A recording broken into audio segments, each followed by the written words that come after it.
नमस्कार. जगातील सर्वात प्रिय खाद्य कोणते आहे माहिती आहे का? ती म्हणजे तंबाखू. आपली साधी गायछाप, मंगलचरण.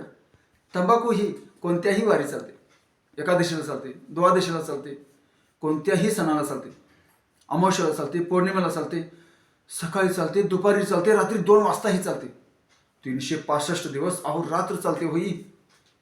सकाळी संडासच्या वेळी जर तंबाखू नाही खाल्ली तर टेक बसत नाही, पोट साफ होत नाही. किती चविष्ट वस्तू, कोणाची पण चालते, शिवाशिव करत नाही. अंत्यसंस्काराच्या वेळीही चालते, जन्माच्या वेळीही चालते. हिला खायला कसलेच बंधन नाही. अगदी जगतमान्य आहे हो ही. जातपात नाही, धर्म नाही. चोळून खातात, मळून खातात, चुना लावून ठोकून ठोकून खातात. किती भाग्यवान वनस्पती आहे.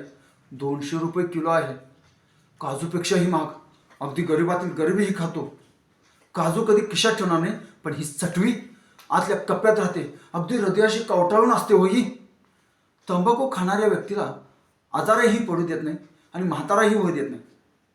डायरेक्ट कॅन्सर होऊन या जगातूनच कॅन्सर करून टाकते. आणि म्हणूनच तंबाखू ही आवडणारी आहे, नाही का? धन्यवाद.